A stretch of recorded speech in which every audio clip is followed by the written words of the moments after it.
Mesdames, Messieurs, mes très chers frères, mes très chères sœurs, chers grands maîtres, chers invités, soyez les bienvenus à ce nouveau chantier de la République, un rendez-vous mensuel dont le fil rouge est la dignité humaine. Nous avons jusqu'à présent abordé la précarité étudiante, une fin de vie digne, les travailleurs pauvres, l'habitat indigne, la dignité en prison.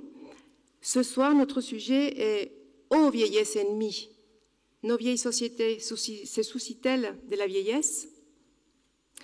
Je vais à présent céder la parole à notre frère conseiller de l'ordre Patrice Genet qui va nous dire quelques mots en préambule de cette conférence. Patrice, tu as la parole. Merci.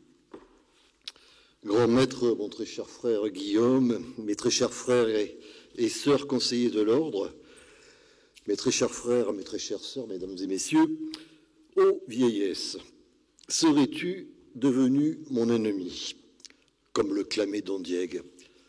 La force de mon bras serait-elle sur le point de m'abandonner? M'annonce-t-elle mon long naufrage vers un Orient éternel? Je ne suis devenu que l'ombre de moi-même, incapable de me voir dans un miroir et de me reconnaître, soumis à l'extinction progressive de mes sens, de ma mobilité, de ma liberté peut-être.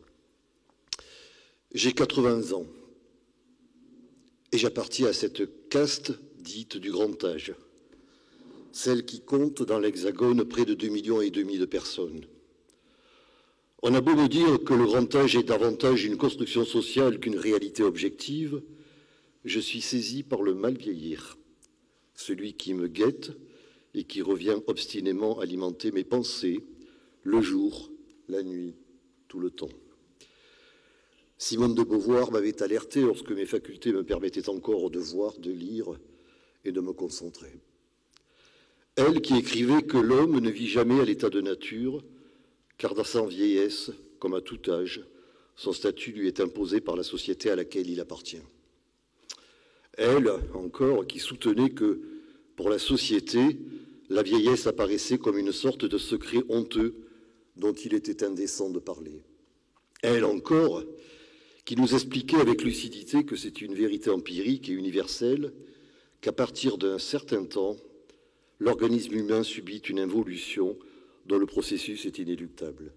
En effet, au bout d'un certain temps, il entraîne une réduction des activités de l'individu, très souvent une diminution de ses facultés mentales et un changement de son attitude à l'égard du monde. Pourtant, quand j'observe mes congénères, tous ces vieillards, je me sens bien plus jeune, comme si le retrécissement de l'avenir n'était pas fait pour moi. Faut-il entendre Cicéron, le philosophe, pas le politique, pour qui seuls les sots se lamentent de vieillir?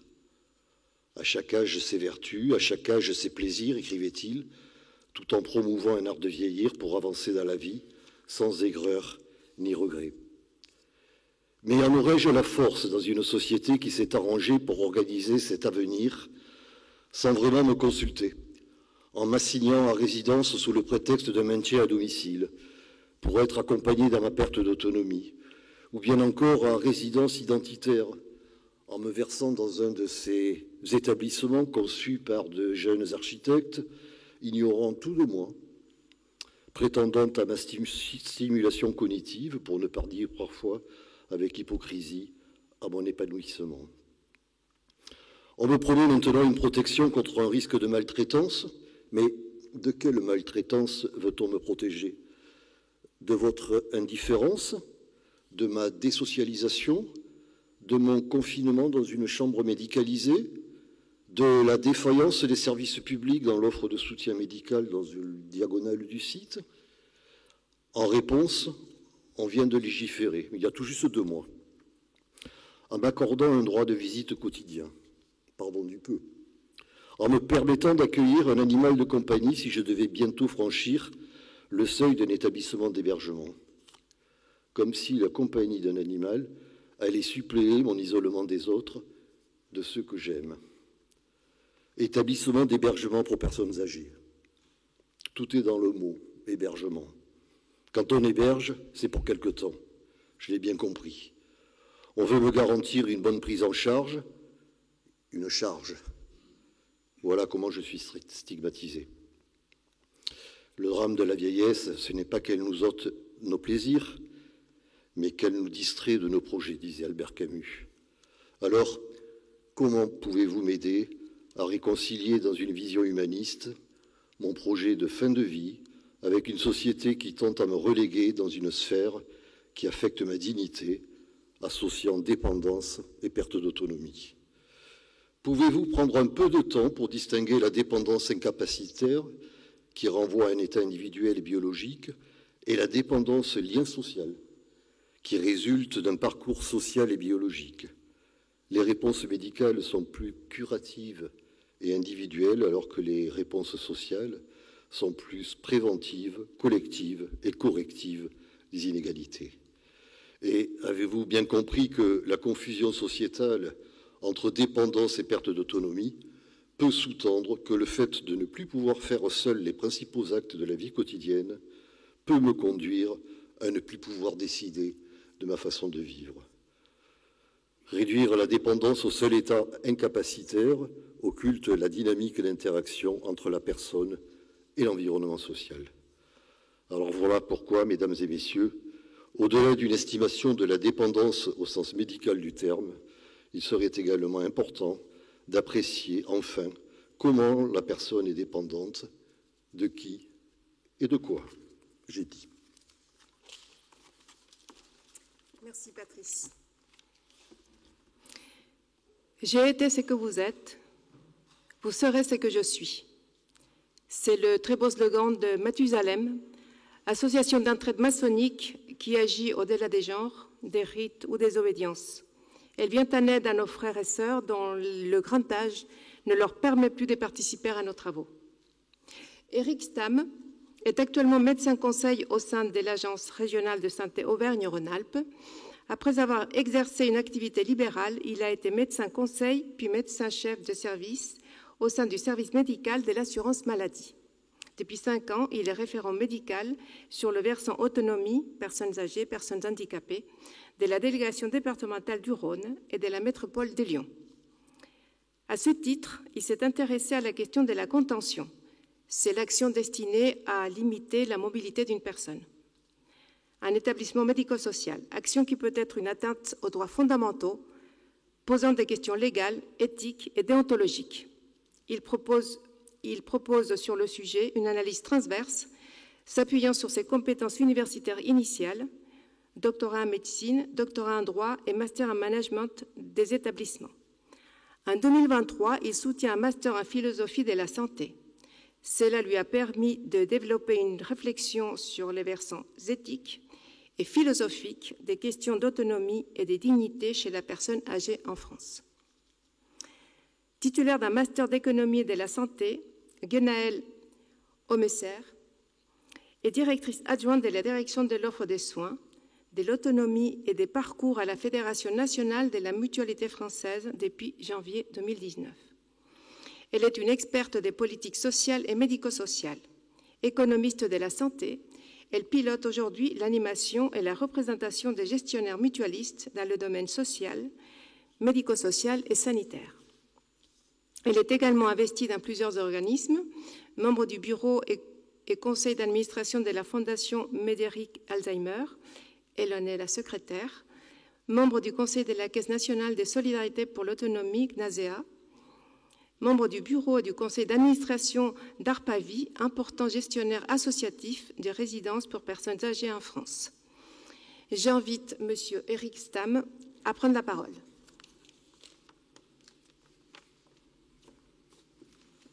Merci Gloria. Un titre, il faut toujours un titre, ça permet de suivre un peu l'idée. L'autonomie et la dignité de la personne âgée, l'exemple de la contention en établissement médico-social et les réflexions sur un dilemme de soins. La contention en établissement peut être physique, corporelle ou architecturale, chimique, sociale, psychologique et est destinée à limiter les capacités de mobilisation volontaire des patients. Elle est fréquemment utilisée pour des raisons sécuritaires et la prévention du risque de chute, accidents fréquents chez la personne âgée, provoquant des complications et des décès, Problème de santé publique lié à des causes multiples à prendre en compte dans une démarche de prévention. Pour autant, il n'existe aucune preuve statistique de son efficacité. Et certaines études montrent au contraire qu'elle augmente la fréquence des chutes graves, ce qui est contradictoire quand on veut prévenir la chute, et qu'elle est associée à des risques spécifiques de blessures, d'infections, de perte d'autonomie et de complications, provoquant une augmentation de la durée d'hospitalisation. Elle peut provoquer des conséquences psychologiques et une augmentation des incapacités. La mortalité par strangulation, asphyxie ou résultant de traumatisme est estimée à 1 décès pour 1000 en institution pour personnes âgées. La contention soulève de nombreuses questions sur les champs juridiques, philosophiques et éthiques que nous allons évoquer successivement. La résidente a été installée, mais à la fin du tour de l'équipe de nuit, elle est retrouvée déportée sur le côté du lit, tenue par la sangle abdomino-pelvienne. L'interne de garde intervient et constate le décès. Une résidente est contenue directement accrochée au radiateur dans sa chambre. L'établissement est dans l'obligation de recourir à des contentions physiques quotidiennes des 4 membres, pour lesquels nous ne respectons pas les recommandations de bonnes pratiques professionnelles et le cadre réglementaire. Nous allons utiliser des combinaisons qui empêchent toute possibilité de toucher aux protections grâce à un système de fermeture éclair positionné dans le dos. Nous utilisons actuellement ce type de combinaisons qui ont été confectionnées par les familles et qui ont prouvé leur efficacité. Ce type de grenouillère est proposé par divers fournisseurs. Pour pouvoir accueillir cette personne, l'établissement est dans l'obligation de recourir 22 heures sur 24 à des contentions physiques quotidiennes. Monsieur a fait 2 tentatives de suicide en fin d'après-midi. Il a enlevé sa contention et a tenté de se jeter depuis la rambarde du hall d'entrée. Dans le cadre d'une surcharge de travail sur une épidémie, le soignant a oublié de mettre la ceinture de contention physique au fauteuil. Le résident a chuté de son fauteuil roulant par absence de la contention prévue.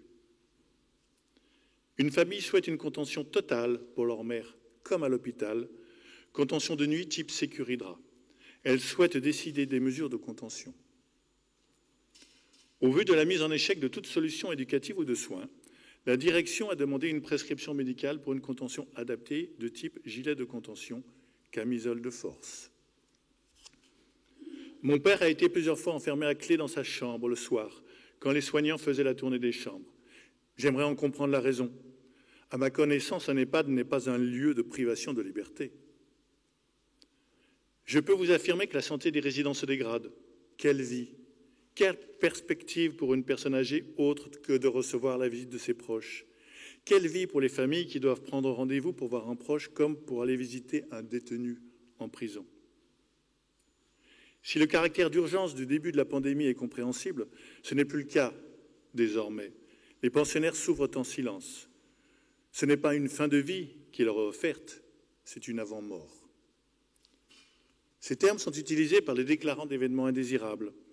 Ils interrogent les difficultés ressenties par les familles et les intervenants des établissements médico-sociaux sur l'application des concepts éthiques et philosophiques, autonomie et dignité, et leur opposition fréquente, notamment liberté et sûreté. Comme le précise Xavier Pavie dans un article « Quelles leçons philosophiques tirées de la crise sanitaire ?» quand le monde fait face à une réalité qui le dépasse, quand la vie des êtres humains est en jeu, les questions d'ordre philosophique refont surface. Avant de développer les différents concepts évoqués, il semble essentiel de définir un certain nombre de notions qui sont mobilisées dans les réflexions sur la dignité humaine. La dignité constitue le fondement de la liberté et est inhérente à la personne humaine dès le commencement de la vie. Sa définition est complexe. Les textes fondamentaux définissant plutôt les interdictions à son atteinte. La liberté, pour le thème qui nous concerne, plutôt liberté d'aller et venir, correspond à la notion de vie privée. Libre choix du lieu de résidence, intimité de la personne, droit de rencontre et d'échange. L'autonomie est ce qui ne dépend que de soi, par soi, ce qui ne soumet à rien d'autre qu'à soi-même. Elle est prévue dans les textes internationaux au niveau populationnel. Le droit européen la reconnaît, l'autonomie, pour les personnes handicapées. Le droit national l'associe à la liberté de circulation, au respect de la vie privée et de l'intimité. On lui oppose l'hétéronomie, ce qui est imposé par une volonté, une contrainte extérieure. La vulnérabilité associe des fragilités individuelles et contextuelles liées aux environnements. C'est une situation à risque de maltraitance.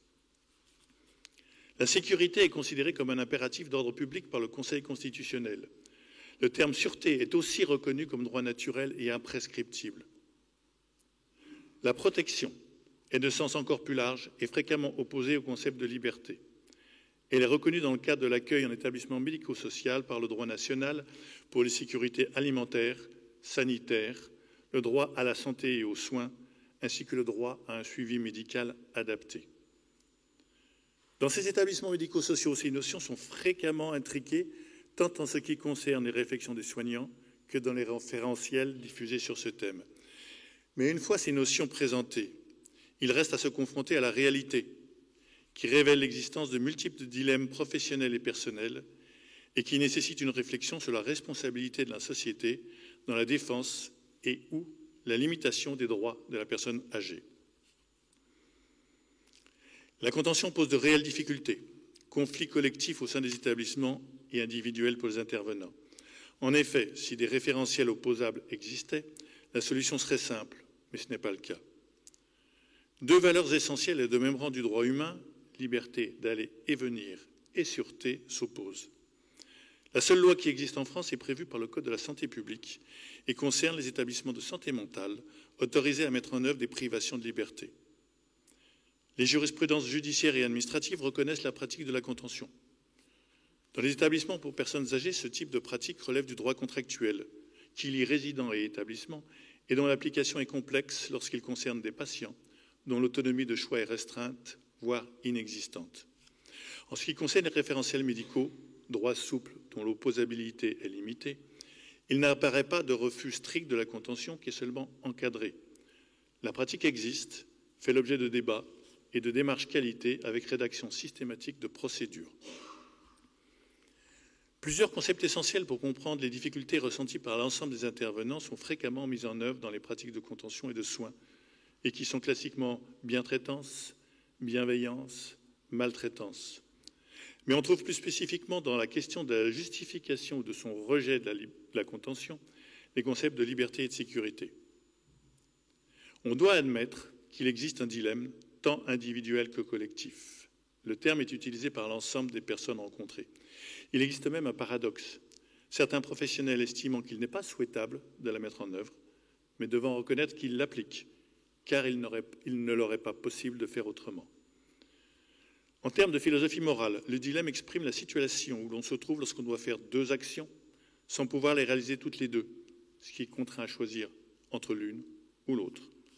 Quel que soit le choix, une des deux obligations sera privilégiée, l'autre délaissée.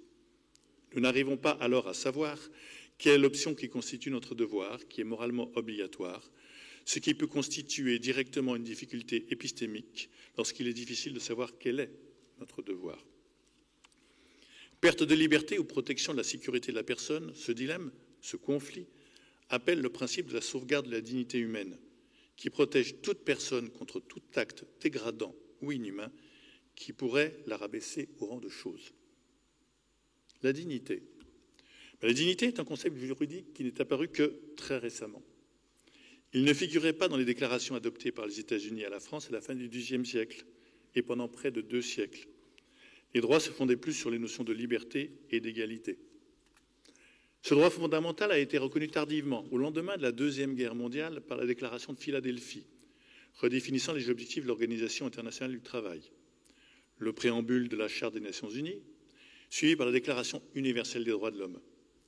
La Convention pour la protection des droits de l'homme et de la dignité de l'être humain à l'égard des applications de la biologie et de la médecine, adoptée à Oviedo, en fait son principal objectif. Au niveau européen, la Charte des droits fondamentaux prévoit que la dignité humaine est inviolable. Un arrêt de la Cour de justice de la Communauté européenne considère que l'ordre juridique communautaire tend à assurer le respect de la dignité humaine en tant que principe général du droit. En France, le droit à la sauvegarde de la dignité de la personne humaine n'est pas inscrit dans la Constitution. Le Conseil constitutionnel a comblé cette lacune en rattachant ce droit au premier alinéa du préambule de la Constitution. Tout être humain, sans distinction de race, de religion ni de croyance, possède des droits inaliénables et sacrés. Le principe de la dignité humaine a trouvé à s'appliquer notamment en matière de bioéthique, d'interruption volontaire de grossesse, d'arrêt des traitements de maintien en vie, d'hospitalisation sans consentement et de privation de la liberté. Pour le Conseil d'État, le respect de la dignité de la personne humaine est une des composantes de l'ordre public. C'est seulement en 1994 que le principe de dignité fut inscrit dans le Code civil par une des lois dites de bioéthique, le Code pénal contenant un chapitre relatif aux atteintes à la dignité. Mais le principe de dignité est indémontrable. Il est aussi indérogeable et même sans doute d'une certaine façon indicible. Nul ne peut renoncer à la dignité de la personne humaine, ni pour autrui, ni pour lui-même. C'est en effet un respect qu'on se doit à soi-même, même si elle ne doit pas être confondue avec la dignité d'une personne particulière. La dignité de la personne humaine n'est donc ni un droit subjectif, ni même un droit de l'homme, mais un droit de l'humanité en général. Pourtant, on lui reproche parfois d'être une limite à la liberté individuelle. Mais n'est-ce pas le propre même de tous les interdits posés par le droit d'être des limites à la liberté d'action des hommes? Car si la liberté est l'essentiel de la dignité de l'être humain, elle ne peut suffire, car elle peut être aussi la liberté de l'inhumanité. Le caractère exceptionnel de la dignité de la personne humaine va plus loin encore. Ce droit est restrictif et absolu. Des libertés peuvent être restreintes par le juge au nom de la sauvegarde de la dignité humaine, comme dans l'affaire dite du lancer de nains, si vous vous en souvenez. Le droit au travail étant limité au nom de la dignité humaine. Aucune circonstance ne peut autoriser à déroger à ce principe qui prime tous les autres. Il en résulte que, contrairement à eux, il n'est pas susceptible d'abus. Alors qu'en principe, les droits et libertés, même fondamentales, peuvent être mis en balance avec d'autres droits et libertés fondamentales, par exemple, droit au respect de la vie privée contre liberté de l'information, le principe de dignité de la personne humaine ne peut se voir opposer aucun droit ou liberté, même fondamentale. Mais comme on l'a évoqué précédemment, la dignité humaine est un concept complexe qui est aussi éthique et philosophique. C'est le principe éthique le plus fondamental, qui implique le respect et la protection envers chaque personne, être libre et doté d'une histoire toujours unique. Être humain, ce n'est pas simplement être une intelligence, une liberté ou seulement un corps. C'est être tout cela à la fois, individu, indivisible, ce qui suppose une vision intégrale de la personne. C'est pourquoi cette question est essentielle pour les personnes âgées, dont les facultés mentales peuvent être affaiblies ou qui souffrent d'une dépendance physique ou mentale. Une personne qui perd la mémoire, qui dépend d'un autre pour ce qu'on appelle les actes de la vie ordinaire, hygiène, alimentation, reste digne, puisqu'elle possède toujours un corps en vie, une personnalité et une histoire qui demeure et progresse dans le regard et l'affection des autres.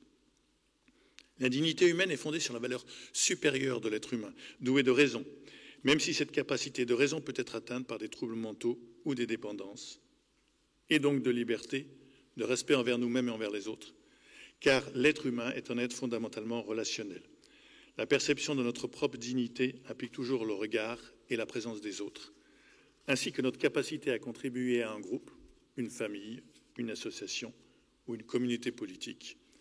La dignité humaine n'étant pas relative au statut social ni à la performance physique ou intellectuelle.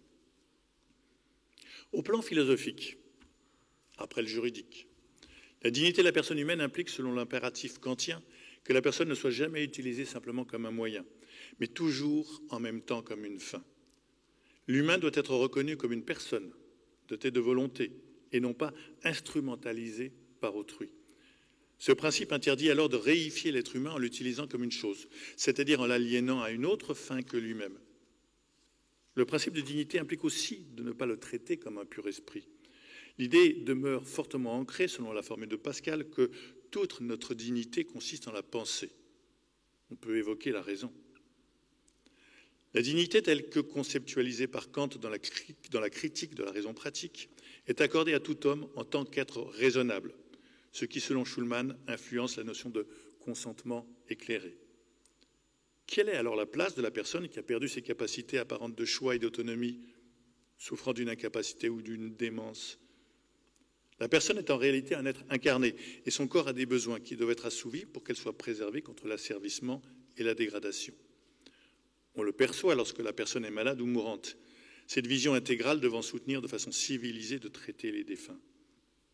Bien que la vie et donc la liberté et la raison, puissent ne plus être présentes, on doit reconnaître le devoir fondamental de respecter la personne. Mais ce n'est malheureusement pas systématiquement la réalité. S'il est important de défendre la dignité de ceux qui vont nous quitter pour les accompagner vers la mort, il me semble aussi essentiel de les accompagner pour la vie. Selon le philosophe Paul Ricoeur, cette notion renvoie à l'idée que quelque chose est dû à l'être humain du fait qu'il est humain. Toute personne mérite un respect inconditionnel, quels que soient ses âges, sexe, santé physique ou mentale, identité de genre ou orientation sexuelle, religion, croyance, conditions sociales ou origine ethnique. Mais beaucoup d'auteurs soulignent l'équivocité de la notion de dignité et son contenu formel, qui permet de lui donner de multiples définitions concrètes. Selon Schulman, la dignité peut être invoquée à la fois comme un argument permettant à un malade d'arrêter de prendre ses médicaments afin de mourir dignement, ou au contraire, invoquer cette même dignité pour lui refuser cette liberté de choix et lui enjoindre de se soigner au risque de limiter son autonomie. C'est ce principe d'autonomie, tel qu'il est évoqué dans les travaux éthiques de Beauchamp et de Childress, la promotion de la liberté individuelle, qui doit être associée à celle du consentement. La loi consacre le respect de l'autonomie de la décision du patient et fait de lui un décideur. Mais elle place le consentement au cœur de la décision. Celui-ci repose sur une double compétence, la capacité à comprendre et la capacité à se déterminer librement par autonomie de la volonté. La relation médecin-patient dans un concept latin traditionnel d'une relation médicale imprégnée de la morale du bien est qualifiée de modèle paternaliste. Elle s'oppose au modèle de l'autodétermination qui semble prévaloir dans les pays anglo-saxons et au développement du care, qui étudie les soins liés aux fonctions de la vie. Le patient serait considéré comme l'égal du médecin qui doit respecter sa liberté de choix, sa dignité et son droit à l'autonomie. Mais la réalité montre que le processus décisionnel en matière médicale se caractérise par une complexité liée à la variabilité des situations.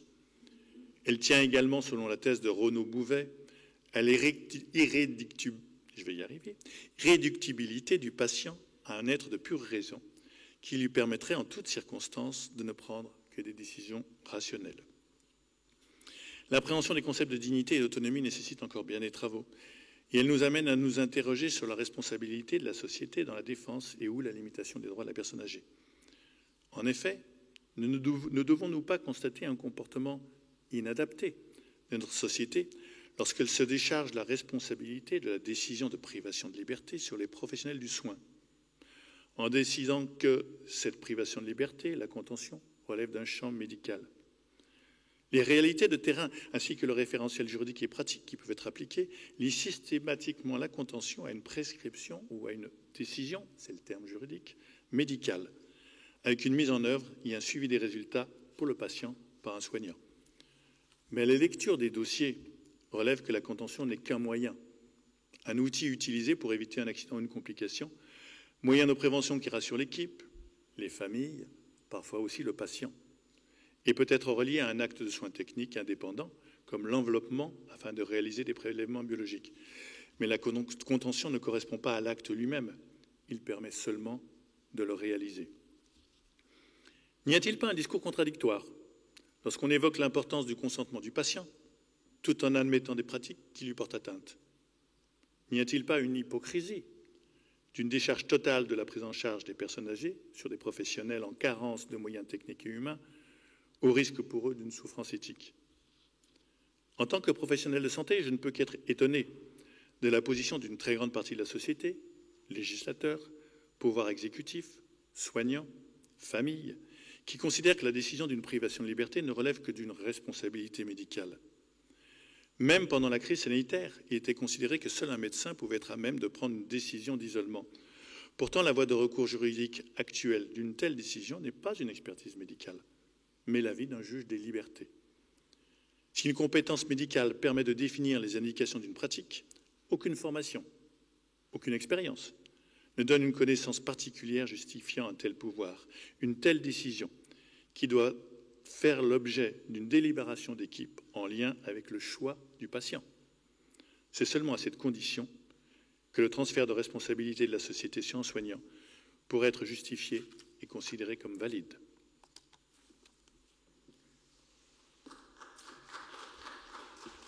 Merci, Monsieur Stam. La parole est à Madame Omesser. Merci. Alors, j'ai quelques slides. Je pourrais les passer si vous le voulez. Alors, malheureusement, je n'ai pas de titre à mon intervention. J'ai bien noté qu'il en fallait un forcément, mais j'ai un petit plan pour vous évoquer effectivement le sujet de la dignité et en particulier la façon dont aujourd'hui la société accompagne et propose des solutions aux personnes vieillissantes et en particulier aux personnes en perte d'autonomie. Je vais peu évoquer le sujet de la dépendance parce qu'on essaye dans le secteur sanitaire et médico-social de moins parler de dépendance, mais effectivement d'utiliser en permanence le terme d'autonomie parce que c'est déjà une façon de donner, je dirais, un éclairage sur la position qu'on souhaite prendre. Donc moi, je travaille à la Mutualité française et la Mutualité française, c'est les mutuelles sont des militantes du grand âge, de la cause du grand âge depuis un grand nombre d'années pour une raison essentielle, c'est que d'abord les mutuelles couvrent près de 70% des personnes de plus de 65 ans en termes de complémentaire santé. Mais c'est aussi parce que les mutuelles sont des acteurs de la prévention et parce qu'on gère un réseau d'établissements et de services et qu'effectivement, ces questions de contention, ces questions relevant de l'accompagnement des familles, des professionnels et des personnes qui vivent en EHPAD en particulier sont des sujets qui sont au cœur de nos débats, des comités éthiques que l'on a installés dans les structures et de l'espace fédéral éthique. De quoi parle-t-on lorsqu'on parle de vieillissement de la population ? Pourquoi on préfère effectivement évoquer le sujet de l'autonomie ? Et puis, quels sont aujourd'hui les grands choix de société auxquels on doit faire face ? Et quels sont les moyens que l'on doit mettre en œuvre pour effectivement permettre à toute personne vieillissante, quelles que soient ses capacités, d'être accompagnée de façon digne, en respectant son choix lorsque c'est possible, on y reviendra, et de lui permettre d'être accompagné à domicile. Donc quelques éléments chiffrés pour revenir sur la question du vieillissement, puisqu'on a parlé de personnes en perte d'autonomie vivant en EHPAD, avec autour d'elle une équipe pluridisciplinaire qui parfois peut prendre des décisions de limitation de liberté.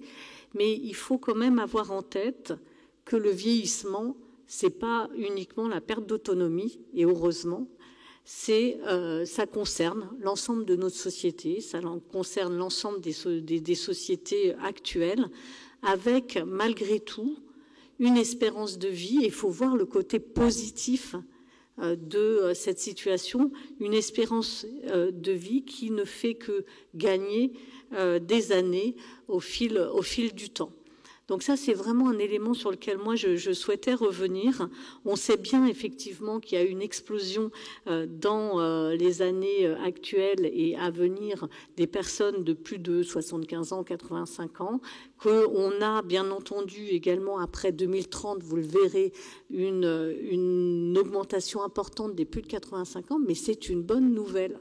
C'est-à-dire que nous avons une espérance de vie qui gagne, et si la société et si nous nous organisons pour faire en sorte que les conditions de vie et que les actions de prévention puissent se mettre en œuvre, on gagnera en espérance de vie et en essayant de limiter, bien entendu, les incapacités. Juste sur la slide d'avant, un chiffre. Aujourd'hui, les plus de 75 ans représentent 6,6 millions de personnes. Et parmi ces 6 millions de personnes, il y a près de 4,6 millions d'individus et de personnes qui vivent de façon complètement autonome. Et actuellement, en France, on chiffre à peu près 0,6 millions de personnes en grande perte d'autonomie. C'est-à-dire que souvent, quand on parle de vieillissement, on parle aussi uniquement de personnes en perte d'autonomie qui vivent bien souvent en EHPAD. Et vous allez voir, en fait, quand même, c'est une proportion relativement faible de la population vieillissante et des personnes de plus de 85 ans. Lorsqu'on regarde, voilà, c'était ça que je voulais, merci, vous montrer. Effectivement, on va avoir, là, vous voyez, en 2030 et en 2050, c'est l'évolution de la population depuis de 75 ans en général, avec en bleu les personnes qui vont être modérément autonomes, et en rouge des personnes qui sont en forte situation, on va dire, de perte d'autonomie. C'est une augmentation significative, j'y reviendrai, mais ça ne représente malgré tout qu'une part de la population. Quelques éléments pour comprendre les enjeux actuels. Où vivent aujourd'hui les personnes âgées? Alors quand je dis personnes âgées, si vous en êtes d'accord, on va parler des personnes qui sont âgées de plus de 75 ans. C'est pas moi qui les définis comme ça, hein. C'est souvent la façon dont les statisticiens et ceux qui construisent les politiques de l'autonomie raisonnent. On voit bien là qu'on a une majorité, c'est ce que je vous disais, de personnes âgées qui vivent à domicile et que l'hébergement en institution, ou moi je préfère dire en établissement, ne représente qu'une toute petite part de la population âgée vieillissante. Alors bien entendu, plus on vieillit, plus on vit en établissement. Là, c'est un peu petit pour que vous puissiez voir, mais à 95 ans, on a 27% des hommes qui vivent en établissement et 42% des femmes, mais ce sont des éléments qui permettent aussi de montrer, je dirais, les succès et les progrès qui ont été faits les dernières années en matière d'accompagnement au domicile. Voilà, je vous remercie. L'autonomie, c'est un enjeu majeur de la société. Il y a vraiment, bien entendu, des transitions auxquelles on doit faire face. C'est juste la slide d'avant, l'autonomie, ou d'après alors. Voilà. Bon, c'est pas grave. L'autonomie, un enjeu majeur. Pourquoi? Parce que, comme on l'a vu à l'instant, plus on vieillit en bonne santé, plus on vieillit avec un accompagnement, on va dire, social, moins on devient dépendant, moins on devient fragile, et donc, bien entendu, moins les risques aussi de limite de la liberté et des risques d'empreinte sur la dignité sont élevés. Donc l'enjeu majeur, pour nous, il est vraiment autour de l'autonomie et de la prévention de la perte d'autonomie. Ça devrait être une priorité aujourd'hui d'action en matière de santé publique et de politique publique. Juste pour votre information, quand même, en 2020 a été créé un 5e risque de la protection sociale, de la sécurité sociale, c'est le risque autonomie, où en 2020 a été reconnu au niveau national l'obligation d'en faire un objectif et une priorité nationale. Et ce risque autonomie, comme le risque maladie, comme le risque famille ou accident du travail, est géré dans le cadre de la sécurité sociale avec une caisse nationale de solidarité de l'autonomie. Donc on voit bien que l'évolution législative et l'organisation de notre société a commencé à mettre en place un certain nombre de dispositifs. Il y a 30 ans, ce risque-là, on ne le connaissait pas. Un élément essentiel sur les facteurs d'entrée en perte d'autonomie ou de fragilité, c'est le sujet, vous le savez bien entendu, de la santé. On l'a vu, on y reviendra, des problématiques, on va dire, de pathologie et d'accompagnement en termes de santé. Mais l'élément essentiel également, c'est la question du lien social. Et la question du lien social, quand il s'agit d'autonomie et de bien vieillir, est essentielle. On n'en parle pas beaucoup. Il y a la fondation, notamment des Petits Frères des Pauvres, qui publie chaque année un observatoire sur le lien social et sur l'isolement des personnes âgées en France. Et lors de la dernière publication de ce baromètre, il était quand même indiqué que plus de 530 000 personnes âgées étaient en situation de mort sociale. C'est-à-dire que ce sont des personnes, pas qui vivent en établissement, hein, ce sont des personnes qui vivent chez elles, au domicile, âgées, et qui n'ont plus aucun lien social avec qui que ce soit au quotidien, voire dans l'année qui précédait le baromètre. On a 49% de ces personnes qui disent se sentir seules et qui déclarent ne pas avoir d'amis. C'est un vrai sujet pour la société que de voir comment on peut aujourd'hui limiter ce risque, alors même qu'on sait que c'est un des déterminants de l'autonomie que d'avoir du lien social, comment on peut agir sur ces sujets-là. Autre élément qui concerne également les axes de prévention pour prévenir la perte d'autonomie, c'est bien entendu le sujet de l'habitat.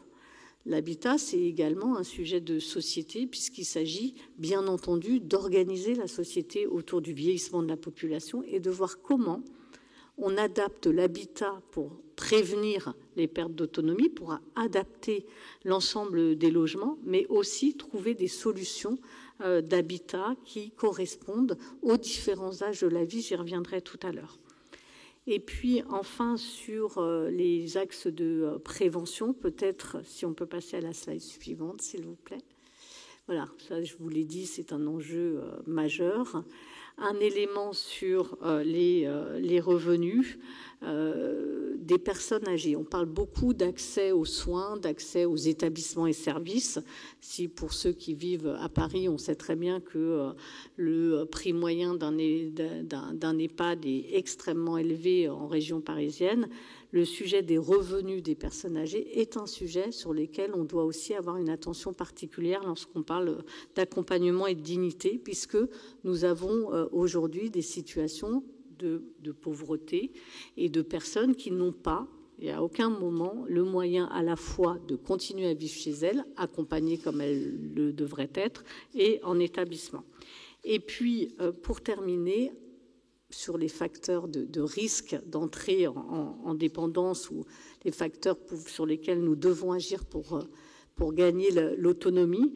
Un point sur les aidants, puisque souvent on parle des personnes âgées. Ça, c'est la slide suivante. Bon, c'est pas grave, je vais terminer sans. Voilà, vous aurez ces éléments-là. Un point sur les aidants. Les aidants, c'est près de 9 millions de personnes aujourd'hui qui accompagnent au quotidien, ou en tout cas de façon extrêmement régulière, les personnes vieillissantes en perte d'autonomie ou des personnes en situation de handicap ou des personnes malades. Et ces personnes aidantes sont, pour la moitié d'entre elles, en activité professionnelle. Et quand on commence à avoir du recul sur ces sujets-là, on voit à quel point la situation d'aidance a un impact sur la santé des personnes qui accompagnent et sur les personnes elles-mêmes, puisque bien souvent, l'entrée en établissement est liée soit à un contexte, on va dire, de distance avec la famille et la personne ne peut plus rester chez elle et on organise l'entrée en établissement, et ou l'entrée en maladie, je dirais, de l'aidance, voire jusqu'au décès. Donc aujourd'hui, les enjeux, et j'ai deux slides pour terminer, les enjeux pour accompagner au mieux et éviter le sujet on va dire, de la maltraitance, il est de plusieurs ordres.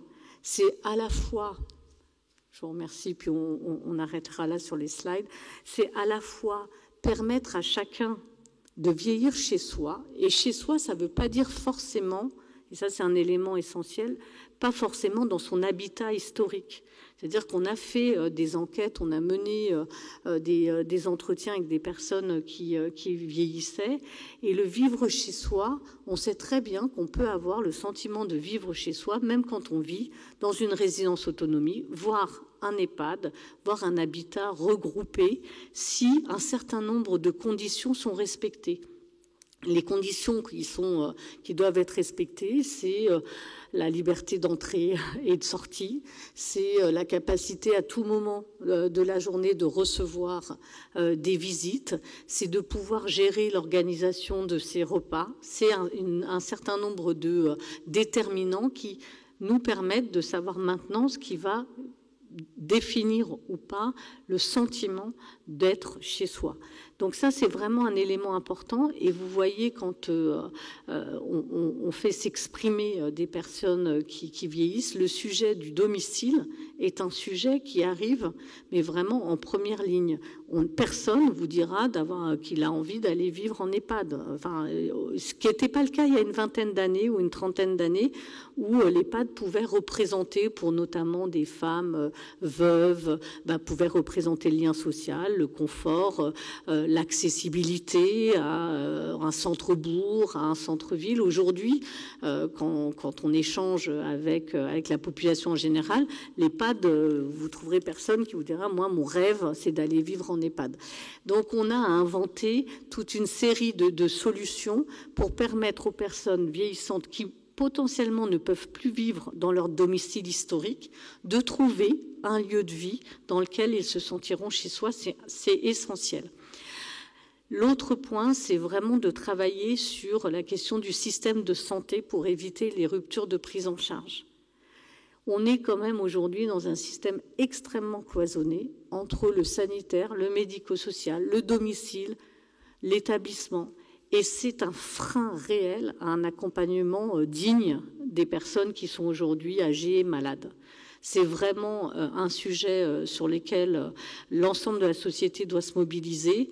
Il y a des enjeux forts, y compris de financeurs et de financement, de formation des professionnels, de dispositifs coordonnés, d'accès à l'information pour les familles et pour les personnes qui sont concernées. Mais c'est un sujet sur lequel on doit avancer. Le troisième pilier, je dirais, d'une politique bien traitante et accompagnant réellement les personnes âgées, c'est soutenir les aidants. En général, on n'est pas seul et il faut soutenir les aidants qui parfois se trouvent dans des situations compliquées. Adapter la société et l'habitat.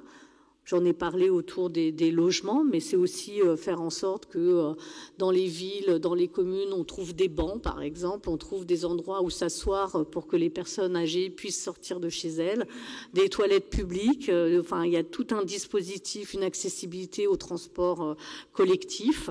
Il y a un enjeu de cet ordre-là. C'est aussi développer l'offre d'établissements et de services. Moi, je fais partie de ceux qui pensent qu'on ne va pas fermer les EHPAD demain, que les EHPAD, il y en a 7000 en France, que compte tenu des chiffres que je vous ai présentés, il va falloir les maintenir, il va falloir même en créer d'autres, parce qu'on aura des personnes qui devront être accompagnées en EHPAD pour notamment des problématiques de troubles cognitifs, parce que c'est des choses sur lesquelles on rencontre le plus de difficultés à un maintien au domicile. Mais ces EHPAD, ils doivent être totalement transformés, ils doivent être réinventer, je dirais, repenser pour répondre aux besoins des personnes qui vivent aujourd'hui. L'âge moyen est beaucoup plus élevé. Le niveau, on va dire, de perte d'autonomie est beaucoup plus important en EHPAD aujourd'hui qu'il y a une vingtaine d'années.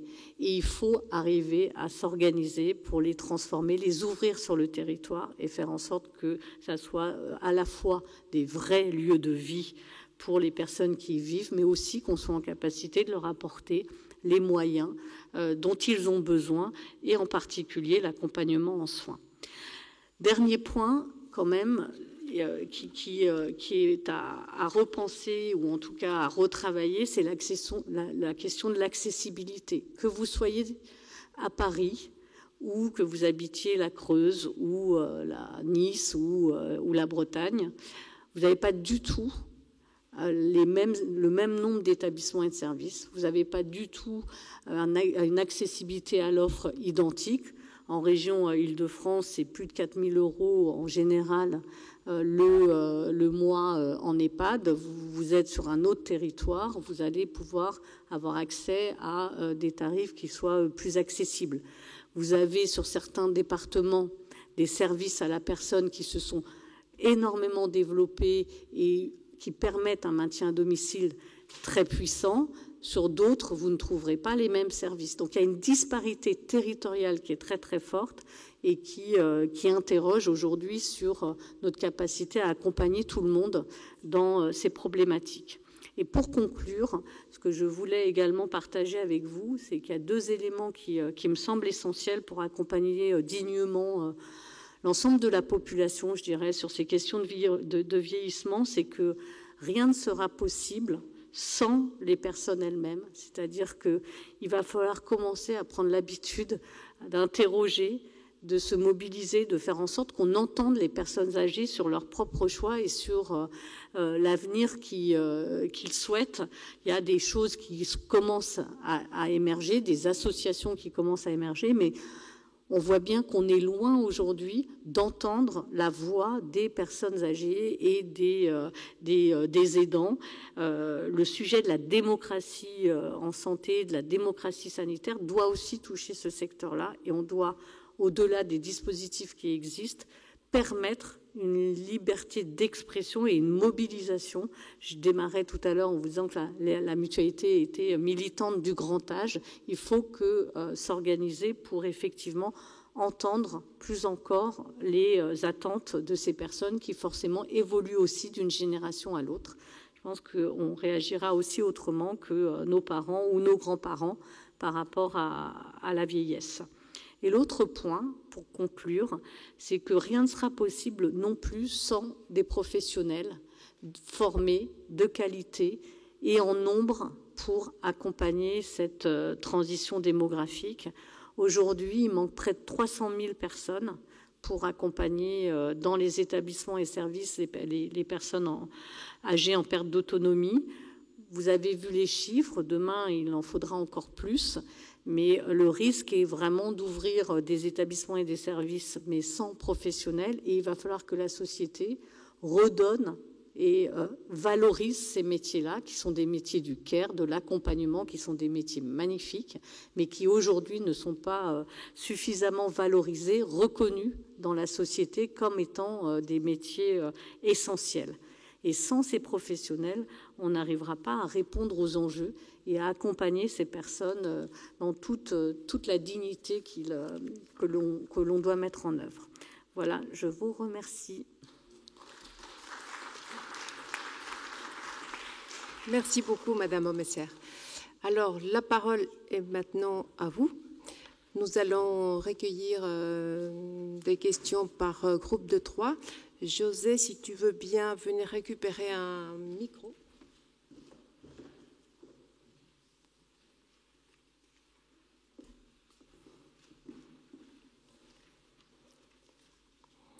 Il y a une demande de parole au fond, me semble-t-il, sur la gauche.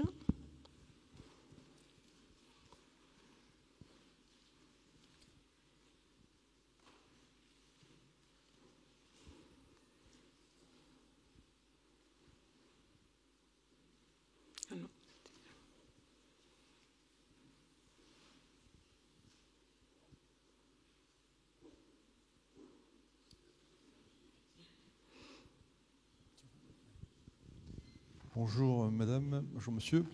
J'ai beaucoup travaillé l'année dernière au sein du Conseil de l'Ordre sur la dépendance. J'ai notamment rencontré Jean Buisson, qui est un adepte de l'habitat partagé sur Bordeaux, et je voulais avoir votre vision, votre avis sur cet habitat où finalement on s'aperçoit que quand on discute avec des jeunes et leurs problématiques, et quand on discute avec des personnes âgées et leurs problématiques, ce sont les mêmes. Donc je voulais avoir votre avis de mutualiste sur cette idée.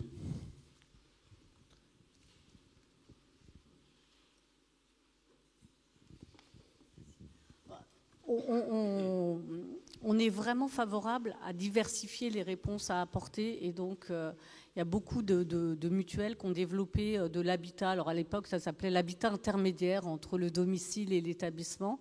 Ce sont des dispositifs extrêmement intéressants qui ont vraiment et qui fonctionnent bien depuis un certain nombre d'années, soit dans le cadre d'un projet intergénérationnel, comme avec des étudiants et des personnes âgées.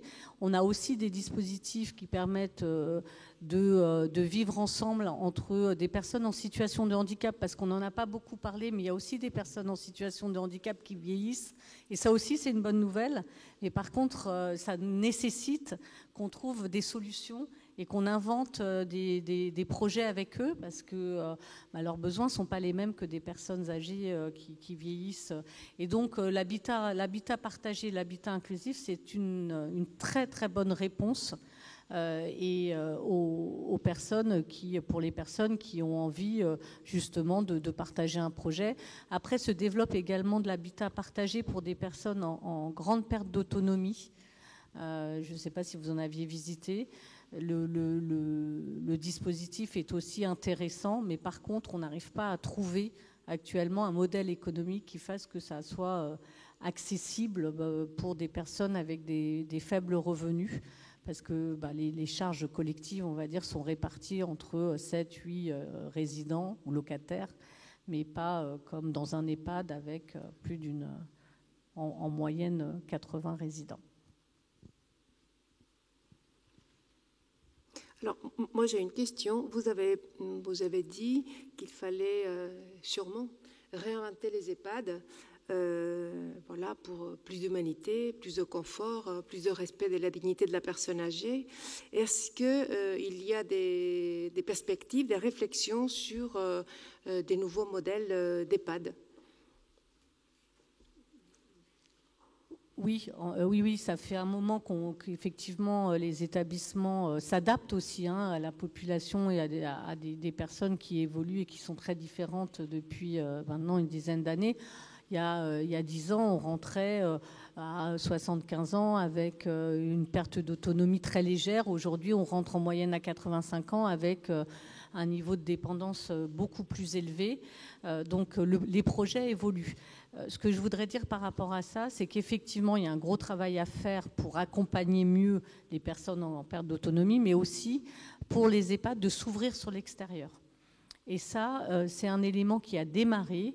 En mutualité, on avait expérimenté un dispositif dans le cadre des articles 51, c'est des dispositifs dérogatoires avec l'assurance maladie, pour proposer aux EHPAD d'accompagner à l'extérieur des personnes qui vivent au domicile, mais leur permettre justement, ça s'appelle les dispositifs renforcés d'accompagnement à domicile, leur permettre à ces personnes de faire aussi des allers et retours entre le domicile et l'EHPAD et de bénéficier de l'EHPAD et des professionnels de l'EHPAD. Alors ça a donné lieu au développement, vous le verrez sur les territoires, aux centres de ressources territoriaux qui vont être déployés sur tous les territoires, qui sont soit des EHPAD, soit même des services de soins infirmiers à domicile, et qui vont vraiment permettre, je pense, d'accompagner dans le cadre de parcours des personnes âgées qui vivent à domicile. Parce que bien souvent, quand on rentre en EHPAD, on le fait en urgence, parce que l'aidant a un problème de santé, parce que c'est plus possible de vivre à domicile et que l'entourage est épuisé. Et ça, c'est vraiment problématique pour la personne qui va s'installer dans un autre lieu de vie.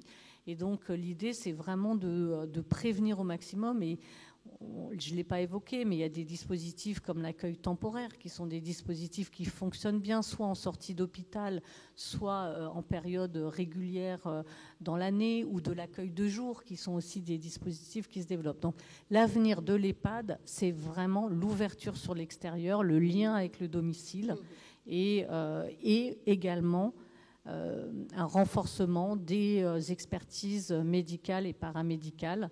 On l'évoquait en échangeant tout à l'heure, dans les EHPAD, quand ça a été créé dans les années 75-80, les personnes avaient peu de besoins en soins et en santé. Donc on a par exemple fait le choix de laisser chaque résident choisir librement son médecin. Sauf qu'aujourd'hui, ce qui se passe, c'est que les médecins généralistes, pour certains, souhaitent plus aller en EHPAD accompagner et suivre les résidents. Et donc, on se retrouve dans des situations où le médecin coordonnateur, qui n'a pas le droit théoriquement d'avoir de patients résidents, se retrouve dans une situation parce que les résidents n'ont plus de médecin traitant. Et donc, c'était quelque chose qui nous semblait être une extrêmement bonne idée de se dire il faut que chaque résident choisisse son médecin, puisse garder. Sauf qu'en fait, dans la réalité, on est en train de demander, nous, aux législateurs, de nous permettre, en tant que gestionnaire d'EHPAD, de salarier un médecin qui serait médecin traitant des résidents pour pouvoir leur permettre un accompagnement. Donc là, l'évolution, elle a déjà démarré, mais il faut poursuivre en ce sens pour que les EHPAD s'adaptent aux besoins nouveaux des résidents. Merci. Avec peut-être un autre élément que vous avez évoqué, qui est la lourdeur des soins. Et lourdeur au sens technique, qui des fois dépasse les capacités des établissements, avec le personnel qui est présent idéalement quand le personnel est totalement présent, qui peut s'associer à des difficultés pour trouver effectivement du personnel au sens large, infirmières, aides-soignantes, médecins traitants, avec cette difficulté effectivement de trouver des intervenants. Alors, on essaye de faire intervenir de l'hospitalisation à domicile dans les EHPAD, ça c'est possible et ça doit se renforcer. On essaye de faire intervenir des services de soins palliatifs, d'avoir des salles de téléconsultation, franchement, on fait preuve d'imagination, mais c'est vrai que le manque de moyens et d'expertise médicale rend parfois l'exercice difficile. On demande d'ailleurs aux établissements de conventionner. C'est-à-dire quand on fait une visite de conformité, on demande aux établissements de conventionner avec les services d'urgence, avec les services intervenants, avec la gérontopsie, avec beaucoup d'intervenants. Mais des fois, c'est pas possible. Nous avons une question, je crois. Oui. Vous avez souligné la différence au niveau des territoires, tant de l'aide à domicile que des prix des EHPAD, enfin des établissements. Est-ce que vous avez pu dresser une typologie des raisons de ces différences, tant au point de vue, je ne dirais pas politique, mais d'orientation, de côté rural versus urbain, qu'est-ce qui explique ces différences et pourquoi le législateur ne s'est pas emparé de ça de façon à uniformiser? En fait, la politique de l'autonomie, c'est assez complexe parce qu'il y a plusieurs financeurs. Il y a bien sûr l'assurance maladie, la CNSA, dont je suis membre, c'est à peu près 38 milliards d'euros affectés à la politique de l'autonomie.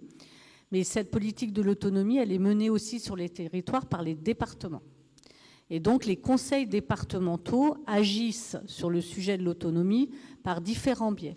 D'abord, les départements octroient, vous en avez entendu parler, l'APA, l'allocation personnalisée autonomie, aux personnes âgées qui vivent sur son territoire en fonction de critères nationaux. Même si les évaluations montrent que, en fait, même ces éléments-là ne sont pas forcément identiques d'un territoire à l'autre. Mais les conseils départementaux financent l'APA.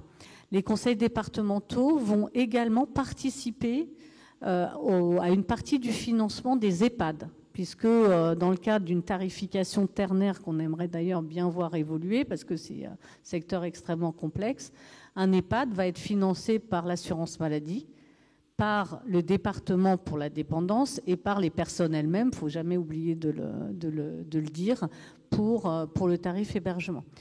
Donc, autre élément sur lesquels on va avoir des pratiques de départements différents. Et puis, pour l'aide à domicile, c'est un financement 100% départemental.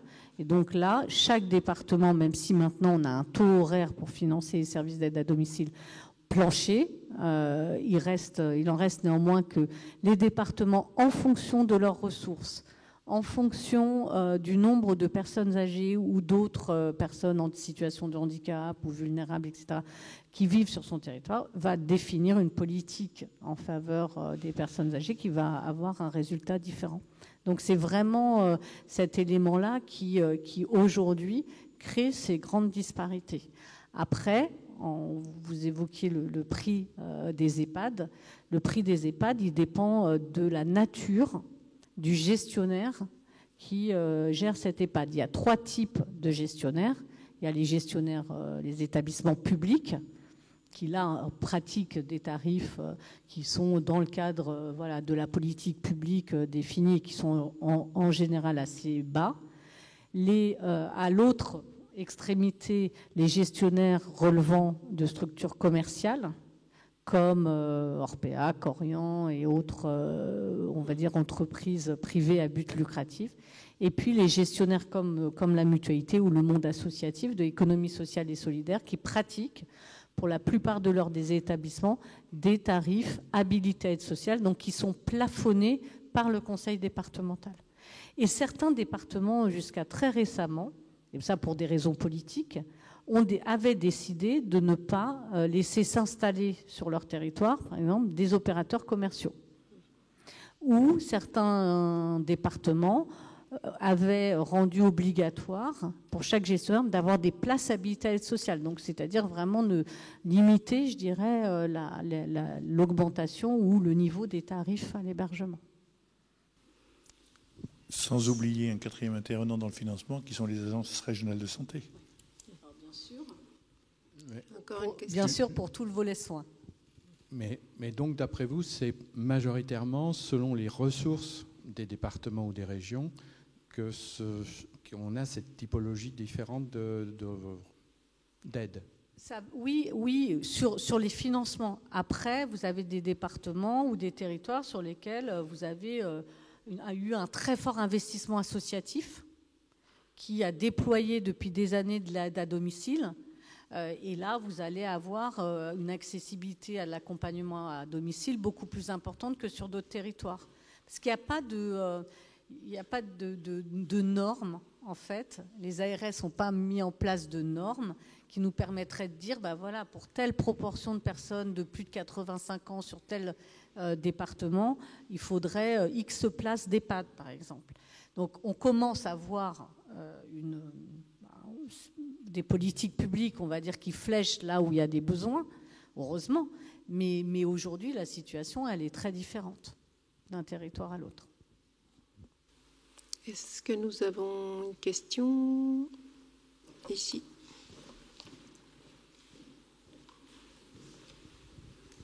Bonsoir. Je pense que ces questions de disparité sont liées à l'aménagement du territoire. Ça ne peut pas se faire autrement que par une politique d'aménagement national, enfin une politique au niveau de l'exécutif de l'aménagement du territoire. Quand on voit que les régions rurales, comme par exemple, je connais assez bien le département de la Nièvre, il n'y a plus d'emplois, les jeunes partent, les vieux restent, mais ils restent isolés. En plus, il n'y a pas de transport en commun, il n'y a pas de... Les gens de plus de 80 ans, s'ils n'ont pas conduit depuis des années, ils ne vont pas s'y remettre. Donc, ils vont vraiment être coincés chez eux. Et vous aviez parlé de cet isolement qui est une cause de dégénérescence psychologique et mentale. Et c'est vraiment une catastrophe dans les petites campagnes. Alors que c'est des emplois qui sont non délocalisables et qui pourraient justement permettre de maintenir une activité économique sur certains territoires. Le problème quand même, parce qu'on ne l'a pas assez souligné, c'est que c'est des métiers extrêmement difficiles, peu rémunérés et qui ne sont pas valorisés. Enfin, pendant la crise également du Covid, on a bien vu aussi qu'on applaudissait beaucoup les professionnels de santé, mais très très peu quand même les professionnels et les aides à domicile du secteur médico-social. Et c'est un secteur qui souffre quand même de reconnaissance et c'est pas comme ça qu'on arrivera à recruter des jeunes qui iront accompagner les personnes demain. Hein. Avec aussi la difficulté, effectivement, dans certains territoires, justement d'avoir une attraction pour un certain nombre de personnes qui souhaitent rester dans leur propre territoire, mais une fois que vous avez consommé, c'est un terme vulgaire, le vivier, eh bien vous n'arrivez plus à attirer des gens. Les gens, on évoquait en entrant, en discutant, un établissement qui a été ouvert dans mon département. Eh bien, une fois qu'ils ont réussi à embaucher les professionnels qui vivaient à proximité, mais il n'y a plus personne qui a voulu venir. Il y a une question au fond de la salle, oui. Oui, bonsoir. Je voudrais revenir sur le premier exposé sur les mesures de contention qui sont pour l'instant du domaine médical. Et le premier exposé nous a bien montré la problématique entre le conflit entre la mesure de sûreté et puis les mesures en faveur de la liberté. Alors, je ne suis pas sûr d'avoir bien compris votre position, mais est-ce que vous pensez que l'intervention du juge serait une bonne chose et que finalement soumettre la mesure médicale à l'appréciation du juge, vous avez évoqué le juge des libertés à un moment donné, est-ce que c'est une manière de résoudre ce conflit entre ces deux libertés fondamentales? Si oui, faut-il prendre des mesures législatives spécifiques? Et sinon, comment peut-on résoudre cette question, puisqu'on voit bien que c'est deux libertés fondamentales qui s'opposent, et donc qui, in fine, doit prendre la décision? Bon, pour l'instant, c'est le médecin, vous semblez le regretter, mais si ce n'est pas le médecin, est-ce que ça doit être une mesure collégiale? Bref, je suis resté un petit peu sur ma faim. Voilà ma question. Pour moi, le juge, comment dire, la loi existe pour tout ce qui est santé mentale. Et la voie de recours d'une décision, c'est le juge des libertés. Ce qui ne signifie pas que toute décision doit être prise par un juge. Ça serait techniquement impossible. Et en plus, cela oublierait la parole de la personne elle-même. Ma difficulté, c'est de constater qu'on a peut-être souhaité déléguer à des professionnels de santé cette décision de liberté. Or, pour moi, la réponse, c'est complexe de trouver une réponse, parce que s'il y avait une réponse, on n'aurait pas fait de travaux et il n'y aurait pas de dilemme. Et même si un juge prenait une décision, il y aurait toujours un dilemme. La question, c'est simplement de dire qui doit intervenir. Et ça ne peut pas être, même si ça doit être une décision, c'est le terme juridique qui existe, qui doit être prise par un professionnel de santé, parce qu'il faut assumer une décision avec des prescriptions qui disent contention, qui disent quelle est la durée, avec une révision régulière. La seule réponse, à mon avis, c'est de dire ce n'est pas une personne qui doit prendre la décision, mais c'est peut-être une équipe, avec une discussion collégiale, avec une révision régulière, quotidienne, de ces situations-là, pour voir s'il y a encore un besoin, et avec la personne et les familles. Or, il semble que des fois, ce ne soit pas systématiquement favorable. Je crois que c'est la seule réponse. Faire appel à un juge, je ne pense pas que ce soit une solution, tout simplement parce qu'on sait la lourdeur un peu des décisions de justice et les délais, alors qu'en fait, une décision de privation de liberté, c'est immédiat, mais une décision de lever la privation de liberté doit être immédiate aussi. Est-ce que j'ai répondu à votre question? Il me semble qu'il y a une question de madame. Ici. J'avais le micro, alors je le garde. Okay. Victor Hugo, dans Ruy Blas, écrivait « Je crois que la vieillesse arrive par les yeux ». Notre société moderne a mis la vieillesse très loin et nos jeunes sont entre guillemets interdits de vieillir, il me semble. La Covid a été violente pour ça puisqu'elle a ramené la mort et la vieillesse au centre du village, si je puis dire. Mais on n'a pas parlé d'un sujet qui me semble important. Les solutions, vous avez parlé d'architecture tout à l'heure, et effectivement, il y a des idées d'EHPAD et de fonctionnement d'EHPAD, de le penser petit, faire des petites maisonnées, éviter ces grandes salles à manger qu'on a tous connues qui sont horribles.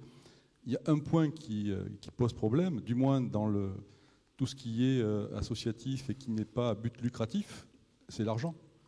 Aujourd'hui, bon nombre de projets sont arrêtés et restent dans les cartons parce qu'il n'y a pas de sous.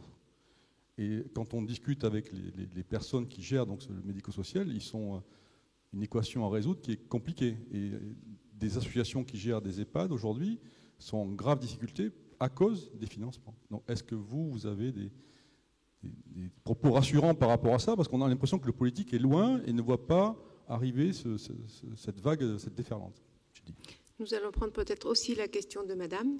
José, si tu veux bien apporter le micro.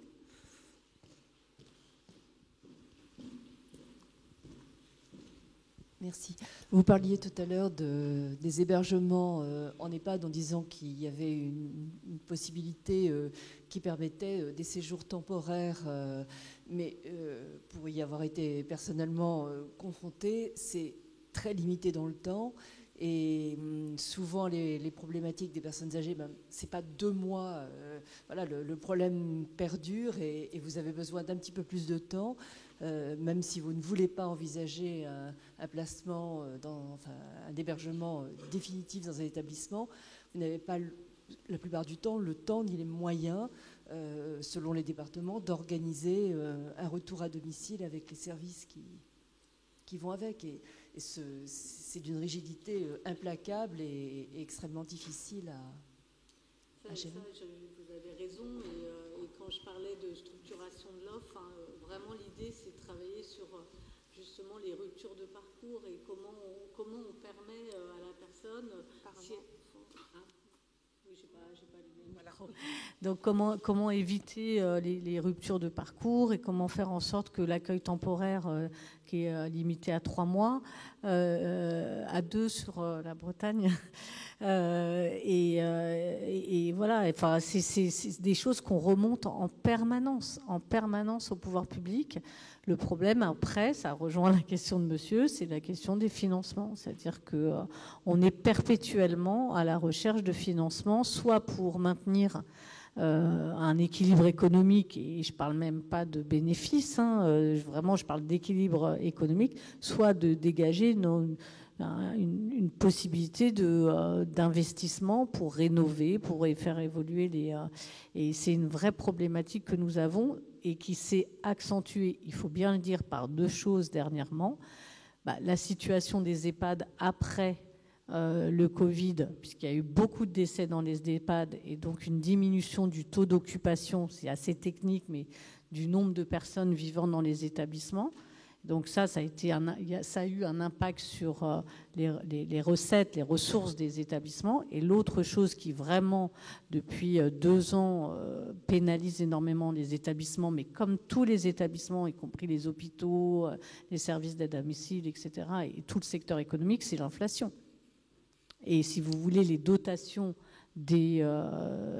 publiques de ces établissements n'ont pas évolué au même niveau que l'inflation. Donc forcément, à un moment, on appelle ça l'effet ciseau, il y a une grosse problématique économique. Et et malheureusement, je n'ai pas de solution sur ce sujet-là.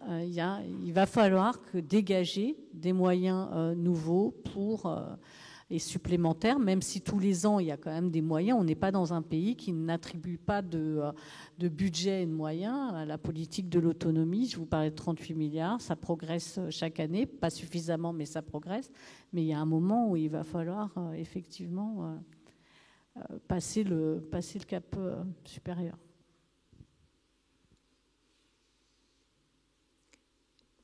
Plus de questions? Il y a encore peut-être aussi, là-bas au fond.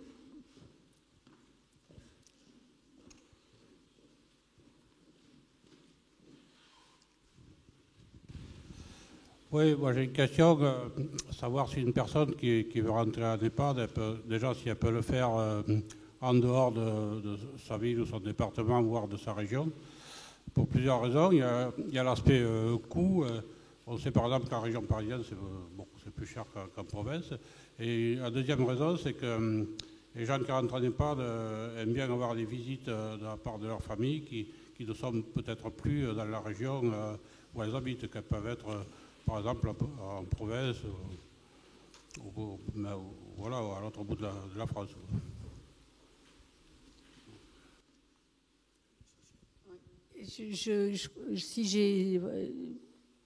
Vous insistez sur la nécessité en fait de la proximité et du lien social avec l'entourage, même quand on vit en EHPAD.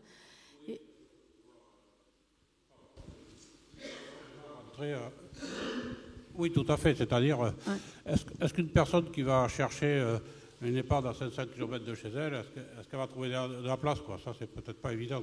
Peut-être qu'on va lui dire, nous prenons d'abord les personnes qui habitent dans la région en priorité, ça, vous voyez. Il n'y a pas forcément de priorité et de sectorisation comme on peut connaître dans certains secteurs de santé, comme la santé mentale, par exemple. Mais par contre, c'est vrai que...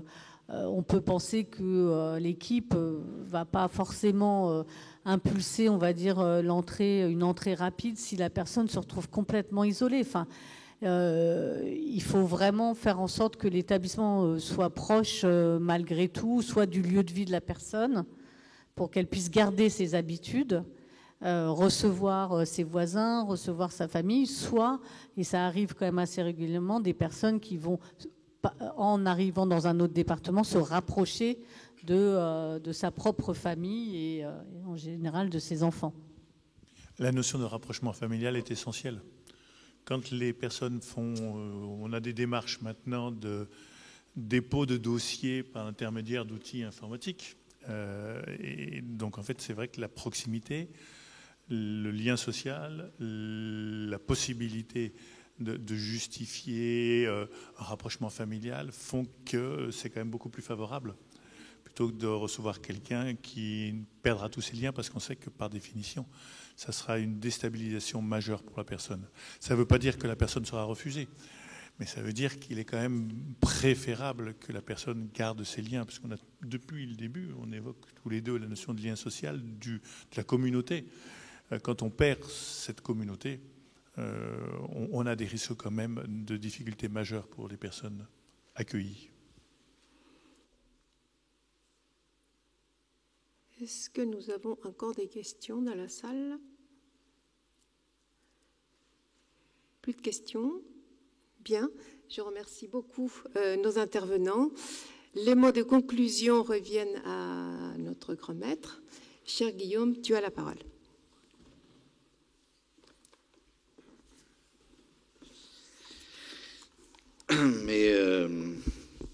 Mesdames, Messieurs, mes très chers frères, mes très chères sœurs, ma très chère sœur Gloria, d'abord un grand merci à nos deux intervenants pour avoir abordé un sujet qui, pour beaucoup d'entre nous, est un sujet intime, parce que on a tous, dans nos familles, dans nos proches, des hommes et des femmes qui se retrouvent dans des situations de perte d'autonomie. Ceux qui me connaissent savent que c'est un sujet qui me touche personnellement. J'ai la chance d'avoir une grand-mère qui a 102 ans et qui est en EHPAD désormais depuis plus de 10 ans.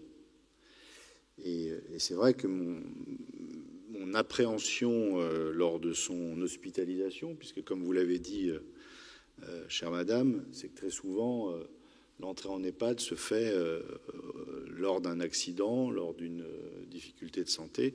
Et moi, mon appréhension, pour une grand-mère qui avait l'habitude de vivre à la campagne, au milieu de ces vignes, c'était de se retrouver dans un milieu complètement différent. Et je dois dire que elle a eu de la chance de pouvoir être accueillie dans un EHPAD public. Et ça me permet de redire ici que le scandale des EHPAD privés, dont on a peu parlé finalement ce soir, mais qui est quand même aussi une réalité, parce que évidemment, il y a tout ce qu'on a évoqué sur l'isolement, sur la contention, on en a parlé, sur la perte finalement de sens de sa vie, mais il y a également la maltraitance, qui est une réalité dans de nombreux établissements, et j'ose le dire, ça donnait lieu d'ailleurs à un livre, une enquête d'un journaliste, et pointe désormais le scandale de l'aide à domicile, avec, là encore, la marchandisation de cet or gris qui est du coup qui a été accaparé par un certain nombre d'investisseurs privés qui considèrent que c'est un business. Et je crois que nous sommes, au Grand Orient de France, attachés à l'idée de service public, à l'idée de service public et à l'idée de l'engagement public, donc l'engagement sociétal de la société vis-à-vis de nos plus anciennes générations, si je puis dire. Il y a eu à l'Assemblée nationale, il y a quelques mois, une loi intitulée « Bien vieillir », parfaitement insuffisante. Je vous renvoie à l'avis du Conseil économique, social et environnemental qui recommande vivement un plan pluriannuel, un plan de programmation en matière de perte d'autonomie, avec une véritable stratégie. Et je crois que, là encore, c'est essentiel. Nous avons évoqué, notre frère l'a fait tout à l'heure, un certain nombre de recherches, d'analyses que nous avons nous-mêmes suivies l'année dernière, avec ces expérimentations, ces lieux de vie partagés, intergénérationnels. Et ça nous renvoie à l'idée même de cette belle théorie mise en pratique, cette idée qui est le solidarisme, c'est-à-dire la dette sociale que les jeunes générations ont et doivent avoir vis-à-vis des plus anciennes. Chaque être humain naît avec une dette sociale. Et à un moment donné, et c'est ce qui a fondé notre système de solidarité intergénérationnelle, eh bien, nous devons, les plus jeunes générations, tout faire pour que ces plus anciens ne soient pas dans ce cercle vicieux de l'effacement. Ça a été aussi évoqué tout à l'heure, de l'effacement. C'est-à-dire qu'on mène aux plus anciens dans des EHPAD, on souscrit à un système d'aide à domicile. Il y a eu des temps, y compris en France, où nos plus anciens étaient hébergés par les plus jeunes. Il y a des sociétés dans un certain nombre de pays, je pense par exemple, et sur un continent, je pense par exemple à l'Afrique, où vous retrouvez sous un même toit plusieurs générations. Et les plus jeunes bénéficient finalement de l'échange, du dialogue avec les plus anciens, de leur sagesse, et leur viennent en aide. Alors c'est vrai que ces lieux d'expérimentation, d'innovation, je crois, peuvent être une solution, un chemin pour réconcilier l'être humain avec ses devoirs qui sont essentiels. Et puis ce soir, nous avons évidemment parlé de la vieillesse ultime, et puis il y a une vieillesse un peu moins âgée, si je puis dire. Et je veux penser, puisqu'on traite ce sujet dans le cadre du cycle des dignités humaines, moi je veux aussi que l'on pense, et au-delà de penser, qu'on apporte des solutions à ces retraités précaires, à ces personnes âgées qui ne sont pas encore dans des situations de perte d'autonomie, mais par contre qui vont au Resto du Cœur, qui vont dans un certain nombre de banques alimentaires parce qu'ils n'ont pas d'alimentation et ils n'ont droit à pas grand-chose. Et ça nous renvoie également au débat de l'activité, du travail. Certains, je crois que c'est malheureux, mais c'est une sorte d'américanisation de notre société, réalisent des petits boulots pour essayer de pouvoir vivre tout simplement. Et cette précarité doit aussi être quelque chose qui nous inquiète au premier chef, parce que finalement, on parle là des principes fondateurs de la République, de la liberté. On a évoqué le sujet de la contention, de la rétention, bref, de cette liberté de pouvoir également lire, l'accès aux activités éducatives, socio-culturelles, l'égalité entre les hommes et les femmes. Il n'y a pas d'égalité face à la vieillesse, et puis de cette fraternité, comme je l'ai dit, qui pour nous, francs-maçons, est essentielle. Je le redis encore, ce cycle de conférences sur les dignités humaines doit être aussi pour nous, francs-maçons, une invitation à continuer la réflexion, à le faire. Alors, je m'adresse plutôt aux frères et aux sœurs, à le faire dans nos loges, à le faire dans la loge pour être force de proposition, parce que c'est un sujet qui est essentiel. Et puis, mesdames, messieurs, je vous invite à vous rapprocher des frères et des sœurs pour pouvoir continuer ces échanges. Je remercie vraiment notre sœur Gloria, notre frère René, d'avoir mis ce sujet au programme du cycle des dignités humaines. Et je vous donne rendez-vous pour le prochain chantier de la République, qui sera le dernier de l'année, le mois prochain. Merci.